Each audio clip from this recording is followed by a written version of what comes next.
Crosby, roll call, please. All right. Jason is excused. Crosby is here. Mike. Here. Jake is excused. Jim. Here. Dale is excused. Eric. Here. Carolyn. Here. Craig. Here.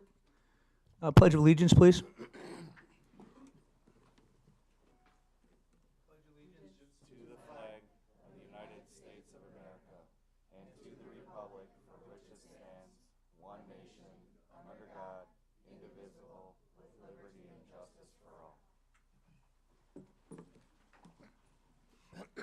A moment of silence, please.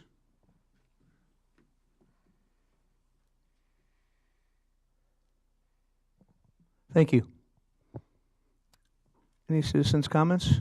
Sarah? None today. Thank you. First up, we have the Clarendon group. Is that correct, Joe? Yep, Clarendon students. If students and Mrs. Hart would come up. Parents, if you would like to take pictures, feel free to come all the way around and. Come on up. You want to go up here? You want to go behind? You good? Okay. Talk into the microphone, please, okay, so everybody can hear you. You're gonna have to grab it and just pull it down. There you go. Hi everyone, my name is Elliot. And I'm Emmett. We are both in 3rd grade. We're going to give you an update Can you talk in the microphone, please? about Clarendon Avenue Elementary School. Happy St. Patrick's Day. Since St. Patrick's Day is connected to luck, and luck is connected to the number 7, we are here to give you a top 7 update on all of the super cool stuff that is happening just across the parking lot at our school.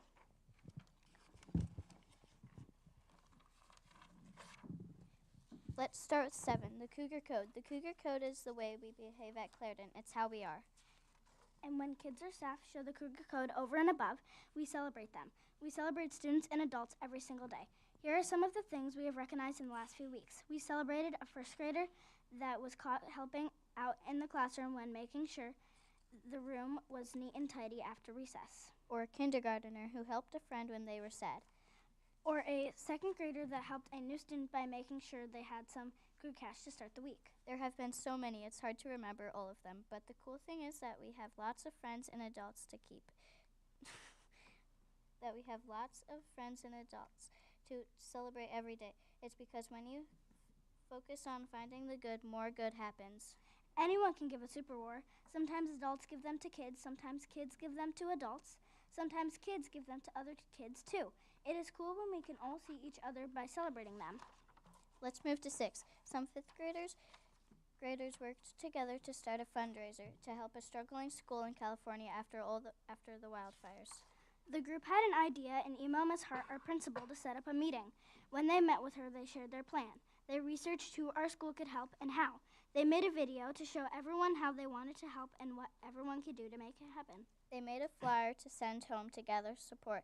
They decided to have a school supply collection to help an elementary school get back on their feet after losing everything. And the last step will be to sort any supplies that were donated and send them over. They are 10-year-olds, making our world a better place. Let's move to 5. We both love this one because we helped start it. The Cub Club was started by 8 3rd graders that identified a problem. The problem was that the 4Kers didn't get a chance to shop at the Cougar store. We felt bad. So we sent a letter to Miss Hart, our principal, and we worked together to open our Cougar store for our 4K students. We gathered gently used toys and stuffed animals, and we opened a store. The 4Kers got to work on their counting because everything is 10 Cougar cash at our Cougar store. We all took a student one-on-one to shop, and we plan to keep doing this throughout the school year. Let's move to 4. Our parent-teacher group had a goal to make more opportunities for family time at school. Here are some of the events that they have held. All of our events have been super awesome. In November, we had a fall family bingo night. Our entire cafeteria was full. We actually ran out of bingo cards, but don't worry, we made it work. We will expect a huge turnout next year because it was so much fun. In December, we had a Bob Ross painting night. We had 100 painters and kids with their families, all painting these trees with a Bob Ross impersonator. It was super cool. In January, we all gathered to watch the movie Inside Out 2. And in February, we had a family Valentine's dance. All of our events were well attended and fun was had by all. Let's move to 3. You probably already heard about our Glow Run fundraiser. Our parent-teacher group organized that, and we have made money. Here is how we are spending it. We have been able to update our playground equipment, provide teacher grants for classroom ideas, support field trips, and we just had an awesome no bullying assembly today. It was amazing. Let's move to 2. We recently surveyed all of our 1st through 6th graders, and we will share some of the data with you. 98% of students at our school that took the survey all agree strongly that they know teachers are here to help keep them safe and want them to do their best. They know a trusted adult can help them, and they know the expectations at Clarendon in the classrooms, hallways, bathrooms, bus assemblies, and playground. They also know if they have problems, there are adults at school who they know they can go to for help. Let's end with our last reason of school pride to share with you. It's our strong focus on learning. Our building is full of learners, and we are doing our best in classrooms with our teachers every single day. We just started taking our 4th exam today, and we can't wait to show you everyone how smart we are. All of you are invited to come in any time to see our learning in action. This was our update for you about Clarendon. We hope you love it as much as we do. Do you have any questions? What's your favorite event that the parent-teacher group does for everybody? The Bob Ross painting. Yeah, and the Glow Run. Is the Bob Ross new this year? I haven't heard of that one yet. Yeah. It was? That was pretty awesome. I liked your art. Thank you. Thank you. Anybody else? Great job. Thank you very much. Good job. You're very Good well job. spoken, ladies. Good job.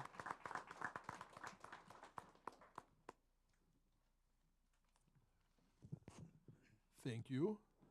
Next up, we will have the Big Bend Elementary School student presentation. Christine, can you make sure they got the microphone set up, please? So I know it. They'll have to tip it. They'll have to grab it. Sit down. Welcome. Parents, you want to take some pictures? Any parents who want to come around, feel free. Hi, Mr. Burton.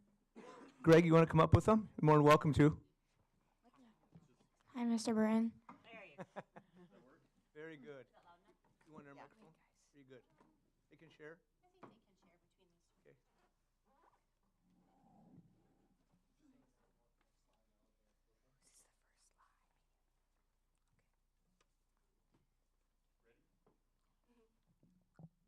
Big Bend Elementary. What's happening at Big Bend Elementary?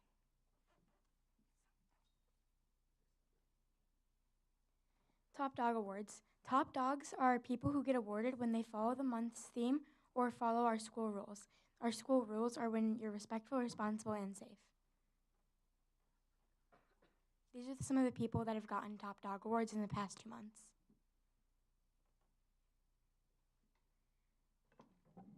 The spring concert. This year's spring concert was for the 3rd and 4th grade Big Bend concert was Beatles themed. The singers dressed up as various members from the Beatles and sang some of their songs. The spring dance. The theme was night at the movies. We had to dress up as our favorite movie character or dress to impress, and there were a bunch of raffle baskets. BBS basketball team. We have a girls and boys basketball team that are doing great this year. More things to come. Girls on the Run. Girls learn about friendship, and at the end, they run at the Brewer Stadium. Day of Awesomeness. There are bouncy houses at the end of the year. Student staff basketball. Kids versus teachers. Art show. The theme's Art in the Dark.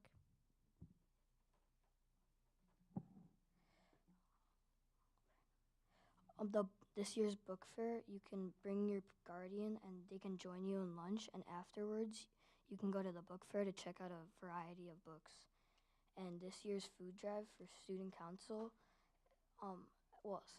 this student council food drive this year, every day of the week there is a different theme of food you can drop off. Monday is canned goods, Tuesday is hygiene soaps and shampoos, Wednesday is meal starters, macaroni or rice. Thursday is snacks, and Friday is breakfast. The student survey data, 97% of kids have said that teachers provide what I need. 87% of kids said, I know a trusted adult that can help me. 96% of students say BBES is a safe place. And 90% of kids say they would recommend BBES for a school.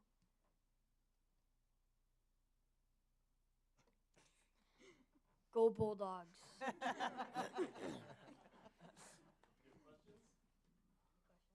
Anybody?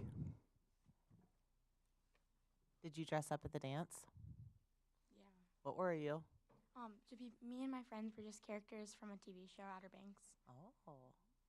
Amelia? I wasn't there. You were there. What's on the T-shirts exactly? I have last year's T-shirt. It's blue, and it says Student Council Big Bend Elementary. And their shirts are the same, except theirs are gray instead of blue. Gotcha. Thank you very much. Great job today. Thank you, guys.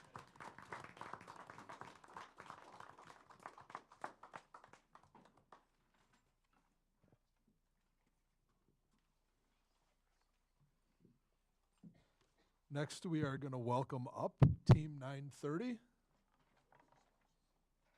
Guys, take a minute to get yourselves.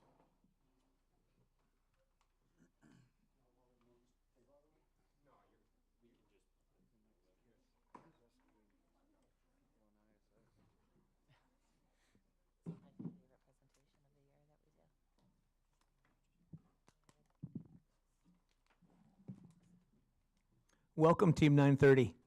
Thanks for having us. Thanks for having us. I'm Anthony. I'm a senior, and I'm on the business team. My name's Stefan. I am a junior, and I'm the electromechanical lead. My name's Ava. I'm also a junior, and I'm on our programming team. So Team 930 is part of the Mukwonago robotics program, just all around as a region, and we're a part of a bigger program known as FRC, which stands for First Robotics Competition.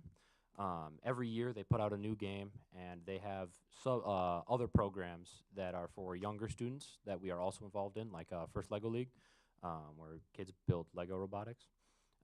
Every year they put out a new game for every single program that they have.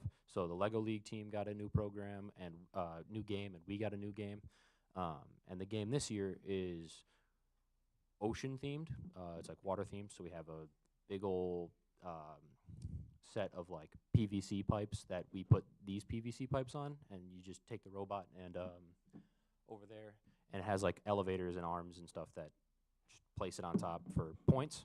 And then the playground ball over by Ava, we have a bigger grabber that you might not be able to see on the bottom that is able to take that and score it in a net that's about 9 feet tall. And that's overall what we've been spending the last 9 weeks doing, running like a business and working to make that the best we can be so that our competition next week goes the best that it can. Here's Steph to talk about other things. So for the team specific, like Anton said, since the beginning of January, we've been hard at work, pushing to be more aggressive this year with our schedule so that we can be in a better place for competitions coming up. Looking at the team from smaller pieces. From the beginning, we've had design team hard at work, throwing together the robot from scratch in our CAD software and making sure that it all works well together and can be taken into real life. And that's where our electromechanical team comes in with fabrication, electrical, and assembly, with making all the parts,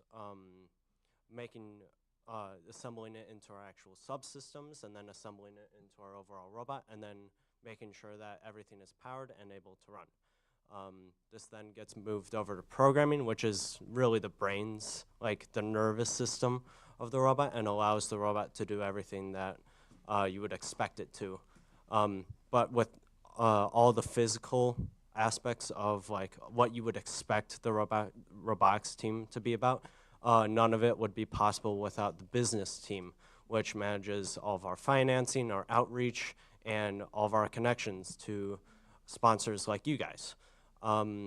It's been a very aggressive season with our schedule, and we're in a really good place compared to our past years. So in case any of you guys remember our past seasons, we're still ahead of schedule from what we were before. So we're really expecting a lot of success coming forward, which can be seen next week when we have our competition, which Ava can elaborate on.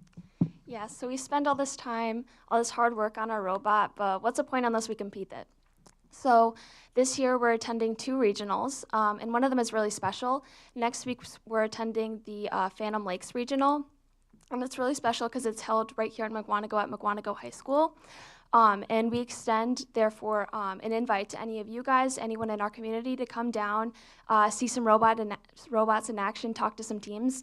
We have teams coming from all across Wisconsin, all across the country. We even have some international teams coming, so it's going to be a super fun event. Speaking from experience, it's a really exciting and competitive atmosphere. The events are also free and open to the public, so it's a really easy and accessible way to get involved with robotics in FIRST. That's happening March 27th through the 29th. And even if you can't join, you can also just find updates and also what's happening on our socials as well as our website. And then again, regardless of if you can come or not, we just want to thank you guys all for your continual support of the team. We would not be where we are without you guys, and we contribute a lot of our success to everything that you've done for us. So we just want to say thank you. So thank you guys so much. Do you guys have any questions? Mike? I got the date. You said 27 through 29 March. What are the hours? What time does it start? And when is it done each day? Do you know? Usually the competitions begin around 9 or 7 to 9 in the morning. I don't have the exact time off of mine. But then the competitions usually go to about 5 p.m. each day. And that'll be next week, Friday and Saturday. Right? Yeah. Thank you. Yep. And do you have a website, Team 930? Yes. What is it? Team930.com. It's Thank nice you. and easy to remember. So you said that there's some international teams coming in. From what country will students be hailing from when they're at Mukwonago High School? So we have 4 teams that are coming from different countries. We have 2 from Mexico. I think we have 1 from India, and we have 1 from Turkey coming in. And then there used to be 1 from Australia that was coming in, but they ended up canceling. How many students approximately do you anticipate will be in Mukwonago High School competing? That's hard to say. The size of a team Is varies a lot. Is it a few hundred kids at least? Is that fair to say? Total, yes. Yeah. I would say maybe 30 kids a team average. And with how many teams are showing up, there's going to be a lot of students and robots competing. Probably close to 1,000 students. Oh, man. Somewhere 750 to 1,000. Now, I know for you all put in a lot of work to host this event that's coming up here in a couple weeks. So were there several sites that were ultimately considered, and ultimately they landed on Mukwonago to be the host? Yeah, introduce yourself, please, as well. Sure. Hello, I'm Brian Charles Jr., one of the lead coaches of the robotics team, also Mukwonago High School graduate, so have been sticking around Mukwonago for a long time to continue with our program. Yes, we will be hosting the Phantom Lakes Regional next week.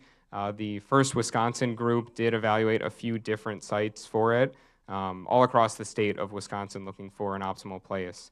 And so we are really appreciative of all the effort that the Mukwonago School District put in to help us with that bid process, help with the negotiations, and they ultimately selected the high school here in Mukwonago because of it being a good physical location, having the gym layouts. It fit a lot of the needs, checked a lot of the boxes, and just we've had our off-season event here in the summer the last few years, MROC.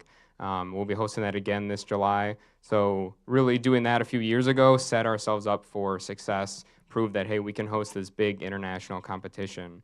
We'd love to continue hosting an event in the competition season in the future. So when there's a lot of out-of-state, you mentioned the 4 international teams from out of state, teams from within the state, but maybe traveling from a long ways away. That's kind of safe to say that there's a lot of hotels, a lot of there's a lot of economy coming to town when something like this takes place that benefits the community, correct? Absolutely, yes. We really want to engage with the community here for this event. We love it because we love robots, and we're big robot nerds. But having all these teams come from out of state, having local restaurants, hotels, like you said, just having that opportunity for businesses to have a big influx of students, parents, spectators, mentors, everybody that's coming to Mukwonago is going to be the place to be next weekend in the first community. Cool. Awesome. Thank you. The kids seem super smart and awesome. What are you going to do when you graduate from high school, go to college maybe, and then what are you going to be when you grow up? How about that? What's your career plan? I don't know specifically what I want to go into. I was thinking about computer engineering. Being a part of the programming team has been like a really interesting experience. It's really opened me up to a lot of the different fields of engineering. So I definitely think that I want to go to some sort of engineering school for computer engineering.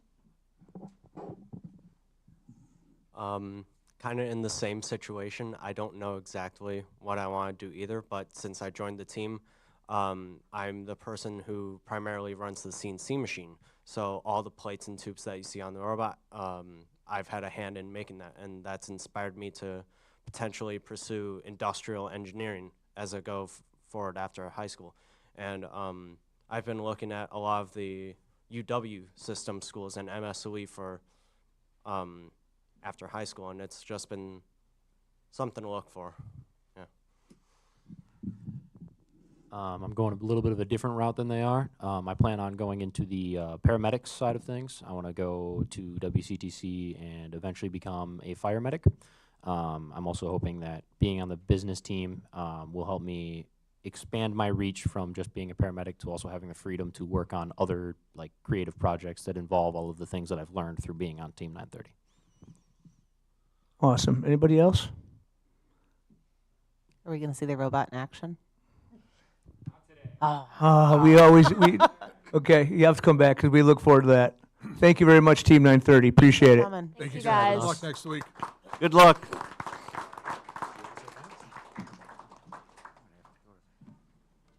All right, moving on to the consent agenda. Meeting of the whole, minutes of March 10th, 2025.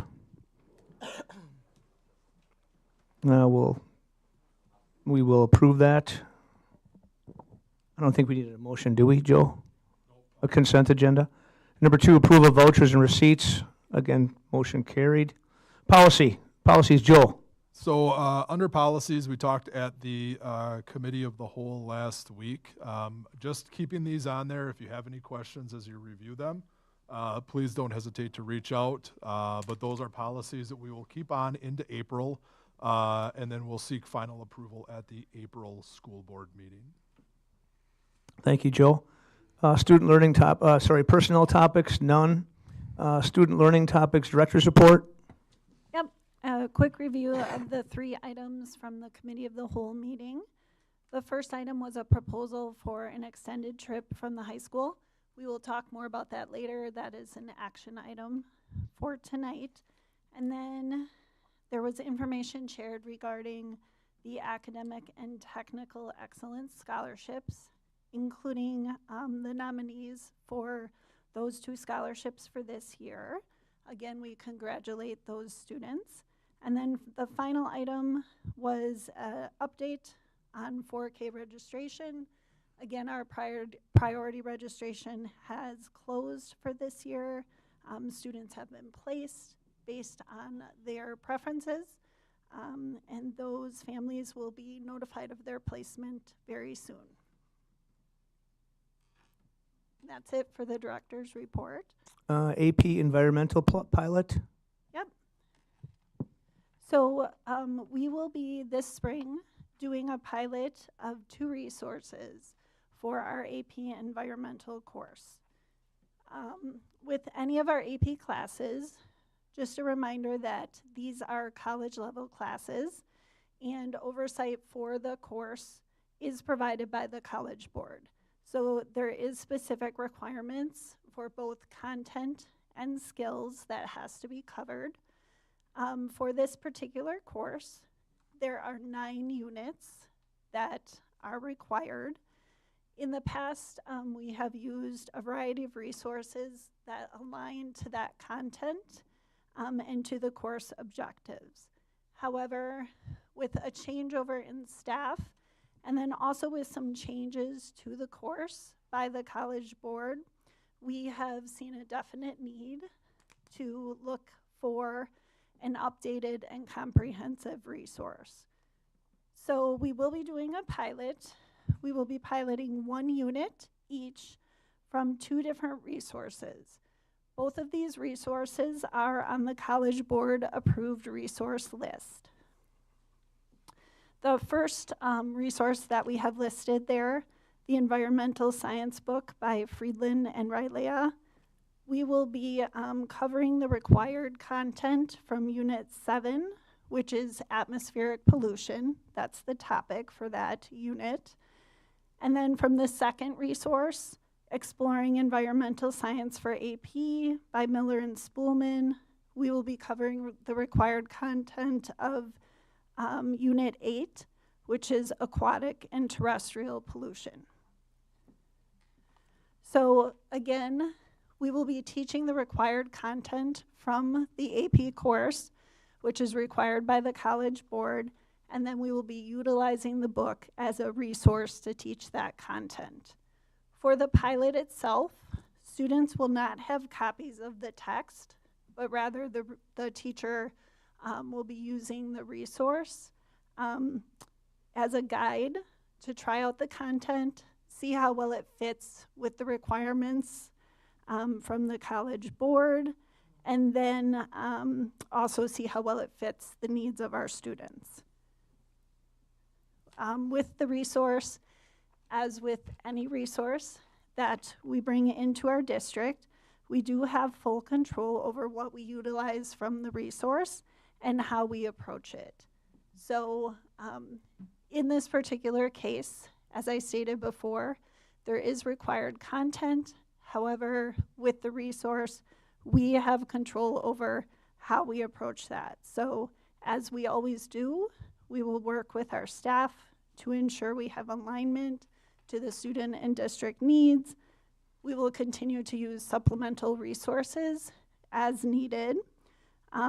With this particular course, the AP Environmental, it does teach the students, one of the key premises of the course is to teach the students how to apply science concepts that they've learned to solutions of important social problems. So that's one of the key content pieces from the College Board. As we reviewed the content for the pilot for both of these textbooks that we are piloting, as well as several other resources, there are some areas that we have identified that we will have attention to, and we'll work with our staff to make sure that they understand how these topics are addressed, ensure that we're using multiple resources for perspective. So we will continue to, as we always do, share our review notes with the board. I also have the resources if anyone would like to take a look at them, and then we will update the board on the results of the pilot. And Angela, you and Michelle are the additional readers on this in Correct. addition to the teacher. Okay. Yep. Any questions for Jamie? Anybody? How many students are taking this class next year? I believe we have, I don't know the exact number, I believe there's 2 sections of 20-ish students. Per section? Yes. Okay. It was over 40 students, I believe. Thank you, Jamie. Angela. Sorry. Today seems like a Monday. Next up, Christine. Student Services Report. Thank you. Just a recap from the Committee of the Whole. I'll be bringing forward tonight as an action item to request the Waukesha County Consortium for the Deaf and Hard of Hearing Low Incidence Disabilities contract, so I'll bring that forward later. And then just a recap that we will be talking more about a students at risk policy in the future, and I will continue to bring updates back to the board on that. Thank you, Christine. Angela, I apologize. That was horrible. Finance and facilities topics, none. Action items. Decart, you want to go to number 1 there? Yeah, sure. So Brian Brewer from Baird is here to help answer any questions you might have tonight about what we discussed last week, Monday. So I'm going to get up to the podium here. Brian, do you want to take a seat at the table there, and we can tag team this here real quickly. So again, as we talked last time, there's some economic benefit to the community and our taxpayers if we consider issuing our bonds sooner than later. So just bear with me as I open this up here. And Brian, please talk into the microphone so everybody can hear you. Thank you. Good evening. Is that close enough? Yep. All right. Thank you. So I'm going to turn over to Brian. Brian, I have your slides up here. Just direct me to what you'd like to kind of take us through the highlights of why we should be considering and potentially taking action here tonight.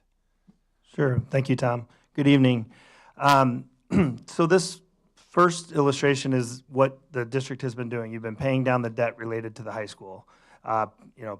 Managing the total cost of the project, positioning yourself for the next need.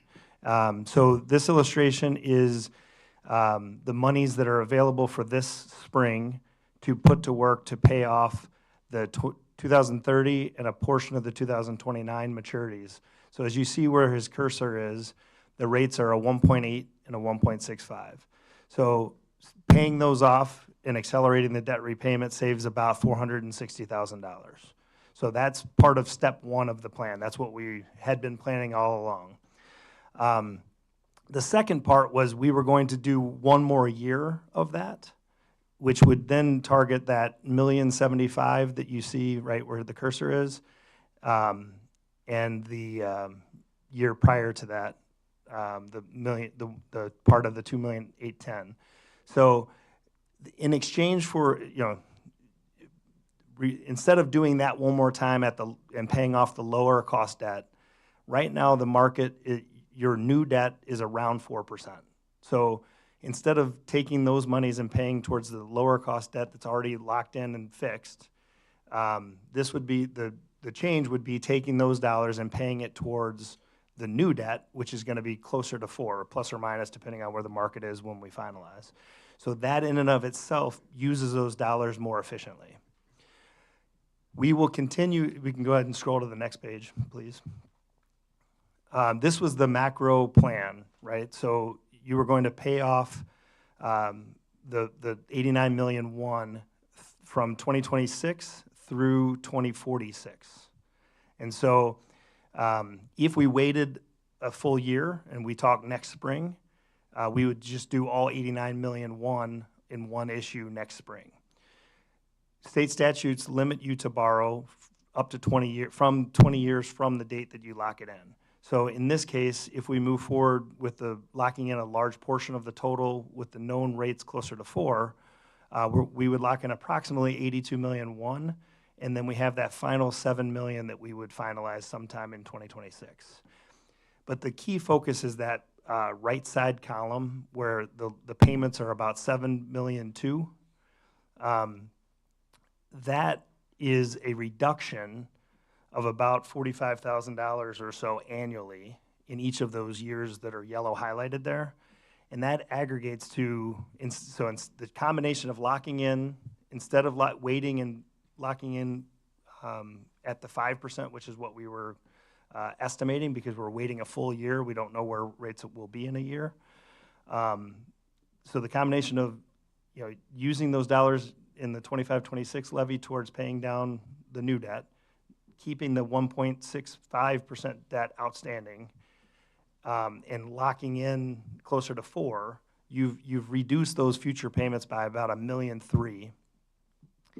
The additional benefit, if you scroll to the next page, please, Tom, is down towards the bottom here. So you see in that lower right corner, you see that $1.3 million, that's that interest cost avoidance. But the other benefit is that you receive the funds this year. So this spring, once we finalize, it'll go into your project account, and you can begin earning on the $82 million investment income. So you can fix your investment rates, and it'll be U.S. Treasury rates or FDIC-insured bank CD rates, so it'll be fixed rates. This estimate uses a planning rate of a 3.9. Right now, rates are still hovering a little above 4, but I wanted to give you something that, in case rates move a little lower. That adds about $3.2 million of investment earnings. The only two things that the board can choose to do with that earnings is finish out the project scope. As you go through your bidding process, some things may come in higher than others, and those dollars can go to finish the scope the right way. If there's any left over at the end of the project period, you take it and you can pay down debt. Those are the only two things you can do. You can't transfer those dollars back into the operational budget. So it puts you, by using these current estimates, it puts you about $4.5 million better, on pace to be better than what you had communicated during the referendum process. And so that's why we felt it worth bringing forward to you to talk about this spring. The resolution you have tonight is based on kind of the conversation you had at your meeting last week, where some of the dialogue was around, can we give direction to Joe and Tom to work with Baird and Quarles to get the district in position to lock in? And if the rate comes in at or below 4.5, remember your planning rate was 5, so that's already 0.5% lower than the communicated interest rate. Ideally we come in closer to 4 or high 3s, right? It'll continue to fluctuate until we can finalize. But the resolution tonight is setting a parameter that says if the all-in borrow rate for that first 82-ish million comes in at or below 4.5, the president and clerk can finalize the terms. It doesn't have to come back to another formal board meeting, so that there's more flexibility for getting the paperwork together, getting the credit rating together, lining up the investors to buy the bonds from the school district. So that's really what the action tonight is setting parameters under which the board is comfortable delegating to the president and clerk, kind of with Joe and Tom and my assistants, but ultimately they would have the ability to sign off what's called an approving certificate at the time at which the goals are met. So what is the risk of that, right? One risk is rates move higher from here and we don't do anything. We then come back to a future board and have another discussion about what do we want to do. A more likely scenario is that we get the paperwork together, we're ready in, let's say, May to lock in, and we're looking at rates and they're hovering around a 4.2 or 4.1. We lock it in, you save the $1.3 million of interest, you begin earning on the project account the $3.2 million, and then 6 months from now rates move a little bit lower, right? That would be the trade-off, is that we're taking the confidence of the bird in the hand of borrowing almost a full percentage point lower than what was communicated to the public. Yeah, thanks, Brian. We had quite the discussion at the committee of the whole. Anybody else want to chime in here? Carolyn. Obviously, the longer we would wait to pull that money in, the less we would make on the investment of the money itself, because now it's not sitting in our accounts. So that's something to keep in mind as well. Correct. Yes. Yep. Jim, just raise your hand. Is there somewhere there's got to be a diminishing return? We're waiting if we don't get a low enough interest rate. Have we looked into that at all? I mean, as low as we are right now, it seems logical to move forward. Yeah, and I say this a lot at public meetings, but I wish I could give you a pinpoint of that. But can you scroll to the I think it's the bottom one more? Yeah, so this one, zoom out a little bit. So this is a daily municipal bond index. So we track this and we watch it every single day. And when you're in position, yeah. Well, I'm not even gonna say it, right? That was an abnormal low because we were in an abnormal time period in our history. And really, if you look at all of that time period under the dotted line, it was really two major economic events. The Great Recession was kind of the middle of this chart, that peak right there. And then the pandemic is what was the abnormally low, which you took advantage of. You refinanced the high school debt to what that's the reason it's 1.6, 1.8 is because of that. And so I use this chart because this isn't specifically the rates you're going to get, but it's a movement in the general borrowing environment. And it shows that over a 30-year history, if you can lock in year 4 for 20-year financing, you're in a very good, absent the 2 recessionary type events that happened, you're in a historically very favorable. The added bonus, and this goes back to Ms. Simon's question, if you go to the next slide, the gray line, the blue is the same line, but the gray shows the 2-year Treasury investment rate. And so this also kind of answers Mr. Olson's question. I mean, there is a diminishing return because once I plug in the borrowing rate and the investment rate, if those invert, the plan looks different too.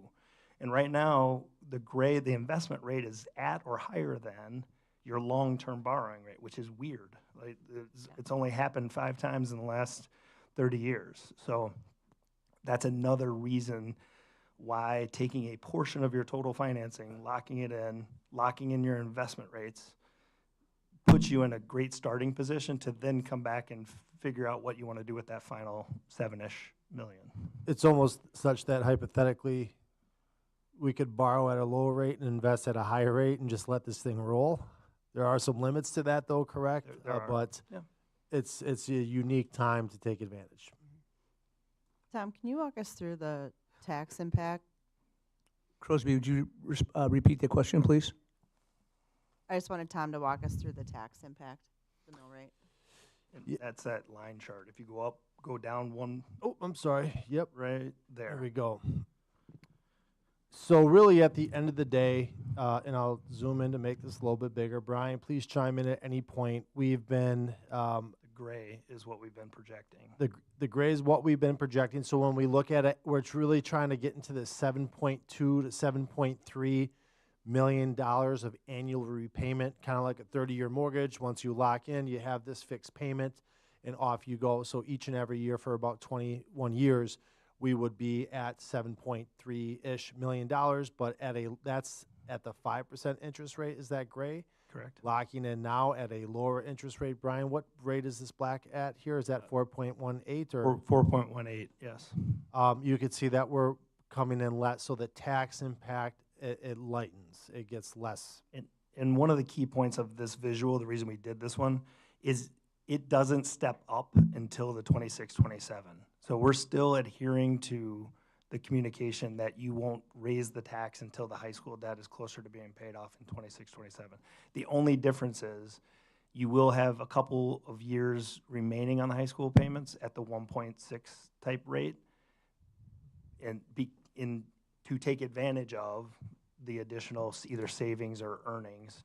So the dark line at the bottom there, the planned rate for 25-26 in this plan is the same as it was this year for 24-25.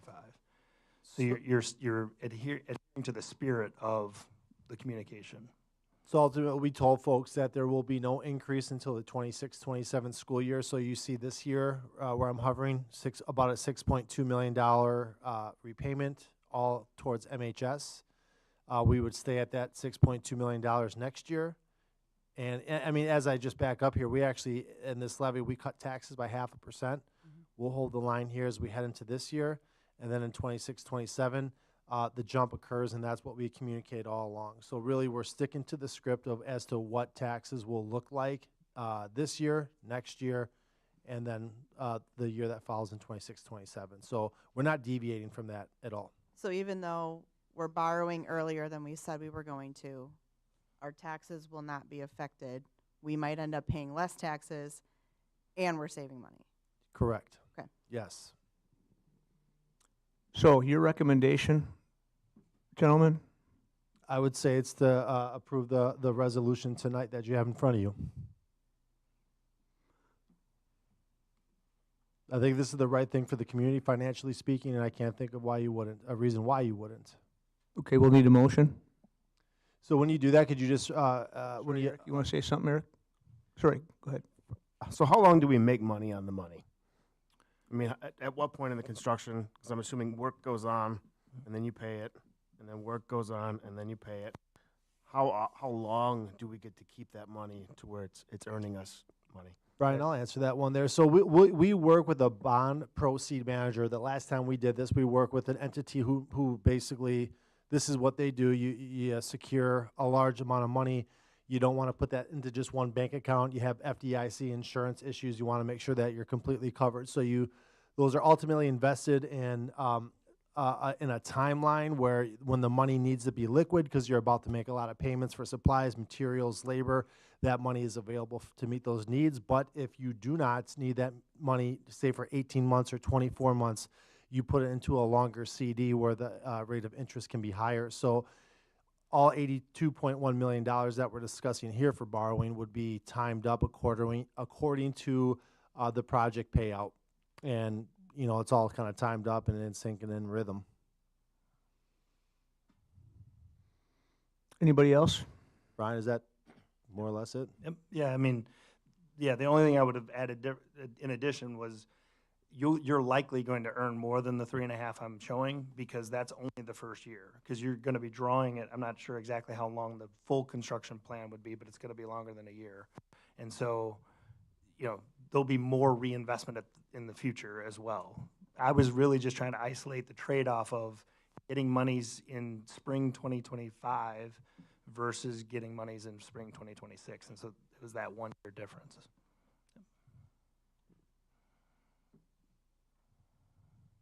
Do we have a motion? I'll make a motion to accept the resolution establishing the parameters as posted in the public content.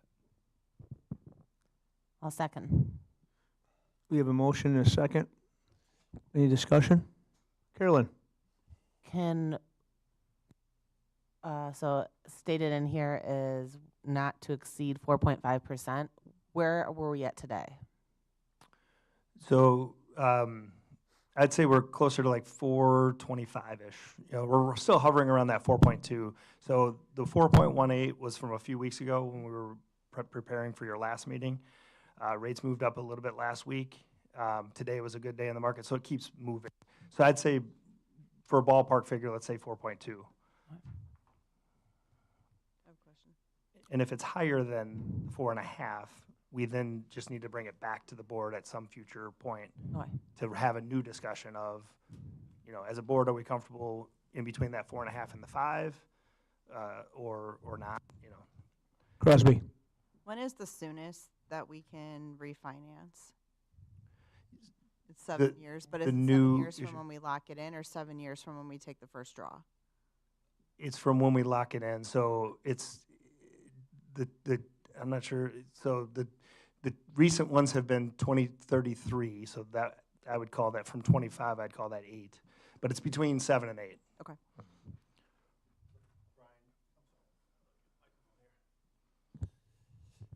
If we go to this debt schedule here, bear with me for a second. So this is our repayment schedule here that I'm hovering over. The debts, and I'll zoom in here. The debts through 2033. Essentially, we can't refinance anything at 2033 or prior, but starting debt in 2034 and beyond, we can refinance that debt. Correct? Correct. Yep. So those who ultimately buy these bonds, there needs to be some known interest that's going to be in return, and not just refinance the next day. Right? There's got to be some commitment there. But debts beyond in 2034 and beyond can be refinanced. So if that happens, I'm sure we'll be working together again to make that happen as we have in the past. Yeah, and that's what you did on the high school debt. So when those rates moved lower a few years later, you took advantage of those lower rates. So. Crosby, is that good? Yep. Anybody else? Carolyn? Just knowing how volatile it can be if rates, let's say later this week, it continues to do well and we're down to 4.125. Can we just lock? I mean, do we need a bottom threshold do we need an amendment? There's no bottom. Like we want it to be as low as we can get it, right? So what the key parameter is, how high is the board tonight comfortable delegating to the president and clerk? So this will be a conversation. We will be updating and working with Tom and Joe, and they'll be communicating with the president and clerk when we're in position to actually sell. Okay. So we have some work to do with Quarles and Brady, paperwork-wise, and getting the district assigned a credit rating. So ultimately, we'll create what's called an official statement. So it's the prospectus that goes out to investors. So that will be what's happening throughout April. So you're probably not ready to actually even think about the daily monitoring until May. Okay. But the goal is to be as low as possible. And again, if we could lock in low, which is good, but you wait too long, it could burn you. Something could happen to market-wise and go way up, correct? Yes, correct. Okay, are we good? So we have a motion and a second. All in favor, say aye. Oh, Yeah, sorry. You wanna let's do this roll call just. Roll call? Yep. Crosby? All right, Mike, Aye. Jim, Aye. Eric, Aye. Carolyn, Aye. Craig, Aye. Crosby, aye. Okay, thank you. Ayes have it. Thank you. Have a good evening. Thank you, Ryan. Thank you, Brian. Thank you.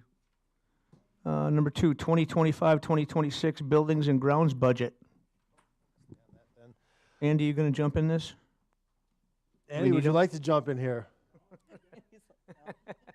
So the budget's the same. No changes since once we talked about on Monday night. Andy, is there anything you'd like to add, or are we good? I'd like to make a motion that we approve the 2025-2026 Buildings and Ground Budget. Second, Discussion.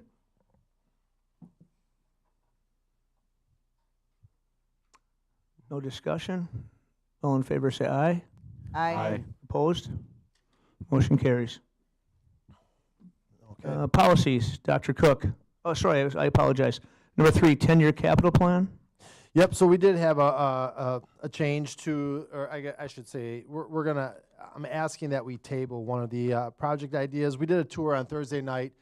Crosby was there, Jim was there. We toured the locker room spaces at Mukwonago High School, went through the South Gym, the North Gym, the West Gym, took a stock of the whole locker room and areas. So I think we have some good ideas, just looking for a little bit more time to maybe hash those out, put a price tag on a couple concepts that we're going to consider and bring that back to you in the future.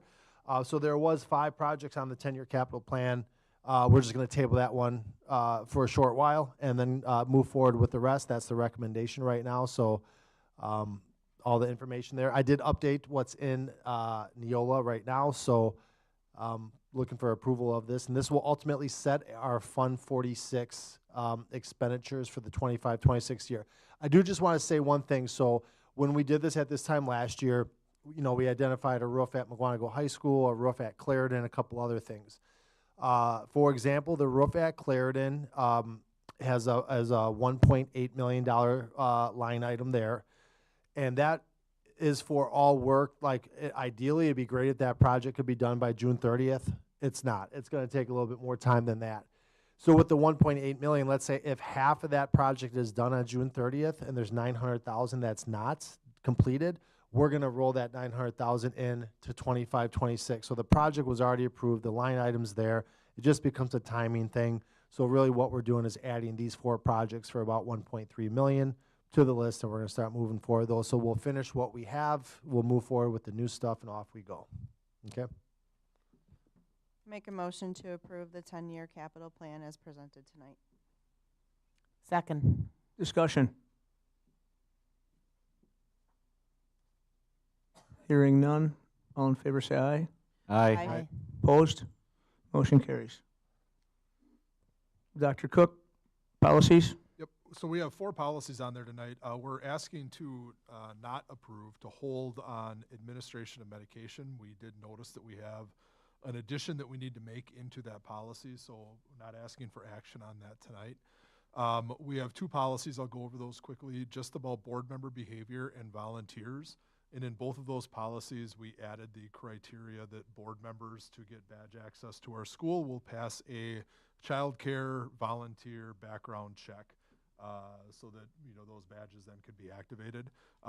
Some of the question, just to reiterate, it would not preclude somebody from being a school board member if they didn't pass that background check, but then they would not have access to our school facilities during the hours of operation. They could still come to the district office for meetings. The other one, and I'll have Christine go over it, is 2460.03 Independent Educational Evaluation. So this policy relates to an evaluation that is conducted by an examiner who is not an employee of the school district. So for the purpose of this policy, an evaluation means the procedures used to determine whether a child has a disability. So on occasion, when we have a special education referral, parents are not necessarily in agreement with the results done by the school, so then they can ask for an independent evaluation, and we honor that request.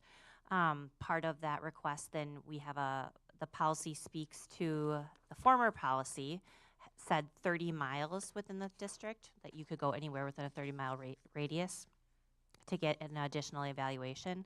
The updated policy just reads CISA 1, which is really, given 90 square miles of our own district, that is a reasonable area and region. The other two additions are just regarding when we send records to an outside agency, making sure that we have a release of records, just letting us know that we can have those open conversations back and forth. And then in the event that the examiner wants to come in and do observations in school, that we follow the same board policy, which is 9150, about visitors in schools. And then the last one is just looking, the last small change, which was an addition that Neola had, was just talking about if it exceeds the cost criteria, then the district has the right to move to due process to determine that cost. That has not been an issue to date for us, but it is in policy to protect us as well. Thank you, Christine. Do we have a motion? Make a motion to accept the communications, volunteers, and the IEE policy as presented. Second. Any more discussion? Hearing none, all in favor say aye. Aye. Aye. Opposed? Motion carries. Extended trip. Okay. At the Committee of the Whole meeting last week, we reviewed this proposal for an extended trip. This is a proposal for 2 of our MHS staff and 4 of our students to attend the National Save Promise Club Summit. It is in Philadelphia at the end of April. All of the details of the trip were provided to the board. At the meeting last week, there was a question as to whether there were any non-conference activities that were planned. I did check in with the staff who are sponsoring this trip. The only non-conference activity would be a short period of sightseeing on the Friday that the 3 students arrive with Margie Canfield. Everything else is being held at the hotel, the conference, and they are staying in the same hotel. So for the rest of it, they will be just at the hotel. So if there are no further questions, I would ask that the board approve this trip request. Thank you, Angela. Thank you. I'd like to make a motion that we approve the SAVE conference trip. Second. Motion is second. Any more discussion? No discussion. All in favor say aye. Aye. Aye. Opposed? Hearing none. Motion carries. Hires, retirements, and resignations. Thank you. We do not have anybody that was offered a contract. Nobody had a change in contract. There was nobody who was offered an employment agreement. However, we did have 3 employees submit resignations. So Heather Borgen, grade 4, and Allison Robbins, grade 4. That was a job share from Big Bend Elementary School. They resigned their position. And then Elise Merschdorf, high school social studies teacher, has resigned from her position effective on June 30th, 2025. I'd like to make a motion that we approve these resignations. Second. Any discussion? Hearing none. All in favor say aye. Aye. Aye. All opposed? Motion carries. Thank you. Number 7, consortium agreement for specialized services. Yep, so the school districts of Waukesha County serve students with low incidence disabilities. Therefore, the districts work together to meet the needs of these students through a consortium, and then that is managed by the Elmbrook School District. So we utilize this option for our deaf and hard of hearing services. So I'm bringing the contract forward tonight for board approval. Make a motion to approve the specialized services agreement. Second. We have a motion and a second. Any discussion? Hearing none. All in favor say aye. Aye. Aye. All opposed? Motion carries. Thank you. Great job, Eric. I mean, Craig, sorry. Angela, I'm so sorry. I apologize 2 more times. That's it, though.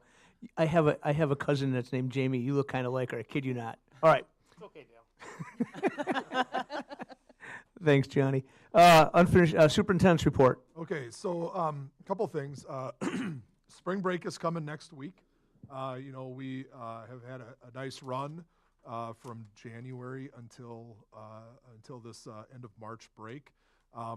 I was in a meeting with one of our principals, and most people look at that stretch as kind of a long stretch of school. You might get a day off or two, and he made the comment, which was I thought it was great. He said, "This is the time of year when we get the work done. We're really able to dig in. We don't have a lot of breaks. We don't have a lot of interruptions." I'm not going to name him by name, but he went and he really put good clarity on this time of year. That being said, you may have seen or received some emails about sick letters going home. We've got a number of illnesses in classes, so on and so forth. Our district has all of the junk in it right now, and I'm sure many people's homes do as well. So I hope our families are able to get some rest, our teachers are able to get some rest over that break, but then also just take that time to get healthy. It's a good opportunity to air the house out, get outside, get some fresh air, and get a break from circulating all of the germs. We had a great winter season.